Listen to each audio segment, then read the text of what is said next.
Iranian Islamic Revolutionary Guard Navy announced on Wednesday, imanto, it had intercepted 2 vessels in the Strait of Hormuz and transferred them to Iranian territory waters as part of ongoing maritime security operation. Nari, matay ka man. Sa manen, miya kalabit siran, ka isa o tuwa miya dakperan, manto na 2. Isa miya dak pa Amerika, ka maregar ka Iran. Manto mambuna, maregar ka Israel. 2 timangon. Peter agyang iya Islamic Revolutionary Guard, agyang iya Iran na kagiyatigyan ko, to kagya. Adna tuwa tigyan na miyadak pa miya 2 timan ayamana niya na vessels, sisagyang Strait of Hormuz, to na ini-transfer mi sagyang kaya diyak peran. Inwitiran sa nga teritoryo wa Iran, as part of ongoing nagiyatigyan ni sabab, saya mana niyan na kagiyaderan sunod so ini betad ini ato na rin to king Badawi ini tadi ako kuman nagyang ngaya Iran nada sira non cooperate na ginan adia kapsira na Iran nariman. In a statement cited by Tasnim News Agency and Al Jazeera, the IRG said the ship identified as MSC Francisca and Epaminondas were operating without authorization and repeatedly violating maritime regulation. Kauto. Yang gaya tigyan na miya panutul. Amia da kapag yang gaya Iran, apia nutulag yung Al Jazeera, nagugyang gaya Tasnim Agency. Na miya identify ko, nagyang gaya barko, MSC Francisca. Agugyang gaya Epaminondas. As pugupirit sira na tigyan sa giyang gaya karagatan na Strait of Hormuz without authorization na dasira na tigyan comply siko ita tadi ako kuman pagu kita nagyang kaya mananian na Iran nagyan ni sabab pakiadak pami sa giyang kai barko repeatedly na siran na ay mananian na niya kapiriran mabayulit agyang nga ita tadi Iran kukumansan, nada sira nunukit, na dia kapsiraan, agyang kaya Iran. Masakaw explain, kabar sa basang tanaw. Naman na niya, naging atigin nakakuma, agyang araw ng Iran. Naman na niya na, Peter wagyang RJ, fully prepared, siko kan deliveran yan, udi nakapakito kawin yan nun, siko bagu, new achievement, kapakito kawin nun, siko bagu, yaman na niya na achievement ran.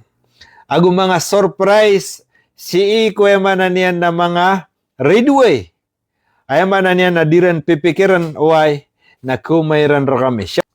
The statement described the current peace as gidi kan iteron. Ay mananian na atiwari titu Amerika na niya sira na releo pa. Ay siya kaya na budi pa magita kate. Sa din sa kapumagita Trump, nakapumagita nga Iran. Matan, kuyaw. The statement described the current peace of silence and military confrontation, stressing that need continue vigilance during the ceasefire and ongoing negotiation. Siya tigyan si Sagyang kayamanan niya na kapapantagan ni man tuwa sa ayamanan niya na silence. Pabanad ayamanan niya na ito na to ang tuwa did na reasumbre na silence. Why? Tunari ang otwa din na simburan doon. Tunari katero-aro. Mana ni ang otwa romaranak. Romaranak. Ay mana niyan na giyang atigin na kararanak kay manto. Agyang kaya military siko kapakitido. Kauto ilaman. Current peace as silence and military confrontation. Kauto. Stressing the need for continued vigilance na kailangan natin yan suwema na niyan na tunangan na vigilance ang na kuha na mapagmatya gatigo Tagaluga. Suwema na niyan nang utakapan ng gila kapag iman at ipmaan na tanoron nang utakapan ng gila wina makanabagiti titu literal yan. Vigilance during the ceasefire and ongoing negotiation. Sama natin na mamataan tano. Ito hindi taga maranaw niyan. Kailangan natin yan siya man niya na maging kapamanang ito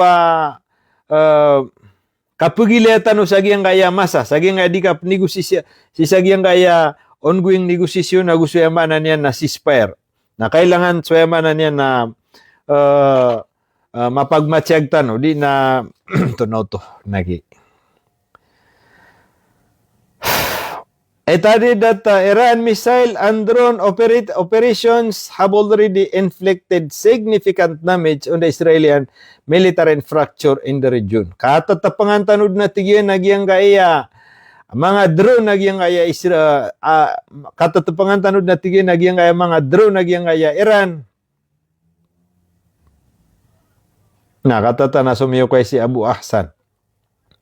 Katatapangan tanod na tigyan so bagara gyang kaya mga drone nagyang kaya Iran, akyatapangan nagyang Amerika nagugyang kaya manan yan na Israel, why nagusagyang kaya manan yan na mga padadarpa. Sagyang kaya manan yan na IRG. So pagminyan si naging uto kaya panimbagiran si kung mga military bases. Agyang kaya manan yan na Iran, Amerika nagugyang Israel. The IRG warned that any renewed aggression would be met with immediate, decisive, and crushing response, including strike targeting remain assets beyond what enemy anticipates. Yang atigyan na military, IRG.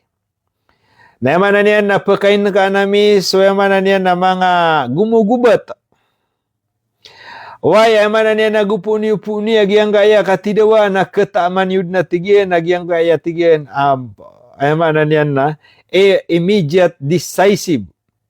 Naguyaman na niyan na crushing response. Naging binasa, crushing response. Including strike targeting remain assets beyond what the enemy. Nayaman na niyan, napadisa na tigyan, nagyang kaya mga strike. Ay penargitami si kuyaman na niyan na kikakad na niyo, why sa sobrapan, beyond what the enemy anticipate. Sa sobra pa na kung mapipikiriyo. Agyang kaya manan niya nakapumumbi Amerikano, gupong gano, ay manan niya na puun tumimbak.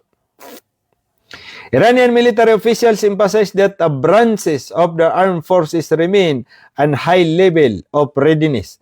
Sa man mga pagarian na inuwaya pabalik-balik, kaso uman ni mga poporo ang mga sundero, officials, napumagay siya sa statement. Amay ko na tigiwa ito na rin siya kaya pabalik-balik po nga readiness na gito. Kailangan ang butihan tanong. Peter wagi nga Iranian officials emphasize that all branches of armed forces remain an highest level of readiness. Yang atigin naman to ang piti barangan military agi nga Iran. Eman anin na piti barangan. Eman anin na army, scout, ranger, marine, ginan. Na eman anin na reparadusiran. Sama natigin na sisiran matatago ko full alert. Nagureparadusiran si kukatidawa with coordination across unit to respond to any escalation. Nagyang kaya tigin na miyatero ang mga military na coordinate o di na makasinabuta-siran si ko piti barangan, piti class yan na military na gusto mga talag pwede ang mga padingid pagbinyan siya nga Lebanon o nga Yemen ago Iraq. The warning comes amid heightened tension following recent confrontation see uncertainty surrounding the future of the ceasefire. Kaya tigin na warning na pada ayamanan yan na kaya pakala agyan kaya kapaka-readiness readiness o di na kaya preparaduran na sabab sagyang kana na miyawlaw la kaya man niya butan no bumabati amia ging era na miya nimbaksan sa akwan panimbag na mabar ko nga akwan Amerikano butan no mabati sabab patingin sa nga miyawlaw la sa nga nakaragatan ayaman niya nga kaya panimbaksan na Iran sa drone si ko mga sunderwa Israel nagi sunderwa Amerika isenetigen na miya ka trigger why nagukya preparado sa tanto ka preparado agyang kanan ayamanan yan na miyawlawlasan. Iran's leadership has repeatedly stressed that while it does not seek escalation, it will respond forcefully to any attack on its territory or assets. Peter agyang kaya leadership agyang Iran. Mana si Mostaba. Pabalik-balik so din yan di katirwa. Agyang kaya katidawa na kanabagi gayan tapami. Agyang kaya katidawa. Ugid. Nayamanan yan, na reparado kami forcefully Upama na reparado kami ko kasegumbo yami Porsche. Ay mana niyan na reparado kami ko kasegumbo yami ko kasup yami. Siko ay mana niyan nakapopo na no tuminimbakar kami. Respond forcefully to any attack on its territory or assets. Ay mana niyan na reparado kami na tigyan ko kasegumbo yami. Siko yung mana niyan, nakasup kami ko pagatakar kami sa bapya anded na timbak makapopoon. Any timbak sa giyang kaya agapa Iran, kabapya pendi sa Tehran, asar sa giyang kaya mana niyan na miyatero, teritoryo waging Iran. Na mana niyan na ketapangan niyan na tigyan so, puli. Mana niyan na Mailot, purs puli ang uta puli ang malakuha ng pula auto. Gyan ako na military Iran. Naadno to apya kaliunde Iran. Gyan apya kaliunde na miyaswa ka na King Bedawi Maranaw. Ari King Bedawi. Siya ang raman miyaswa nga apya kaliunde. Ay man na niya na announcement. Apya kaliunde. Udi na Pitero. In-announce agyan kaya Iran. Military. Agyan kaya ko na announces two seizure of vessels. One link to Israel and Hormuz. Dua timang kon vessels. Mambu. Ni. Matay ka man. Dua timang kon na barko. Ang mga Israel dia kapag yung Iran san sa Strait of Hormuz. Tumupinagyanan. At ikataw nila na mga ridui. Mga ridui rin na Iran. Napsung siran sa man. Sanib na kipakagat So, sa manoto na kaga isa gawi na dia ka pa Amerika, Iran, arak sa tinimbak Iran. Vessels, barko, karga dura makapupo sa China na tinimbak Iran, miyabur sa utama akinan yan. Sarta ay mana na siyong wanira na helikopter na mititipu sira nun, dia ka pera, auto. Eman to mabu, dua tima na vessels, barko, dia kapag yung mga Iran, aleng ko na, may kukonektar ko na isa mana niya na Israel. Iranian Islamic Revolutionary Guard Navy announced on Wednesday, imanto, it had intercepted two vessels in the Strait of Hormuz and transferred them to Iranian territory waters as part of ongoing maritime security operation. Nari, matay ka man. Sa manan, miyakalabit siran, ka isa o to miyadak pera, manto na dua. Isa miyadak pa Amerika ka marayagar ka Iran. Iman tumambun na marayagar ka Israel. Dua timangon. Peter wag yang kaya Islamic Revolutionary Guard. Ag yang kaya Iran na kagiyatigyan ko iman to kagiya. RBA. Adna to tigyan na miyadak pa miya dua timan ayamanan niya na vessels. Sisag yang Strait of Hormuz. Iman to na ini-transferami sa yang kaya dia kapiran. Inwitiran sa nga teritoryo wa Iran why as part of ongoing nagietigi ni sabab sa mana niyan na kagiederan sunuda so ini betad ini ato na rin to King Bedawi ini tadi why ako kuman nagyang nga Iran nada sira non cooperate na ginan adia kapsira na Iran nariman.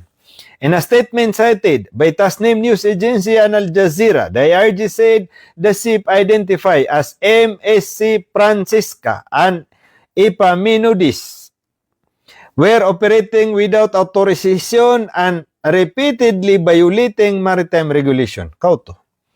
Yang gaya tigyan na miya panutul. Amia da kapag yang gaya Iran, apian utulag yung Al Jazeera, nagugyang gaya Tasnim Agency.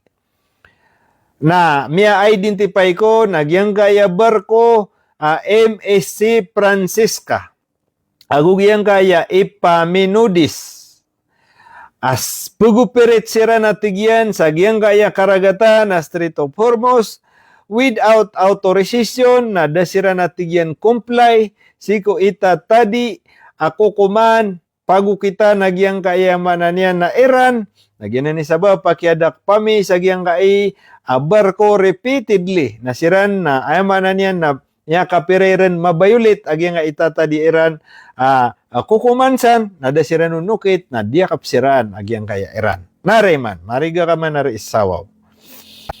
The statement tadi that the vessel tempered with navigation system in a way that endanger maritime safety and attempt to exit the strait covertly before being intercepted. Ay man na niya nagyangay ko na barko na kaya suluan niran, miya nabigitiran, miya trace aperan, sagyang kaya karagatan, pupulaguy, kapag man na exit the street covertly, man na niyan na pag-exit, sagyang kaya man na niyan na aya tituin na pulaguy Why? So kaya trace po nagyang kaya mga era na pulaguy, why? Na naman na niyan na kaya si beef alam, pulagoy si kudong panakadakpa, wanaw gid nakita dagi nga mga IRG na miyadak perambu. Kaya ako na Francis ka na link na nakisusumpa to na Israel. Dahil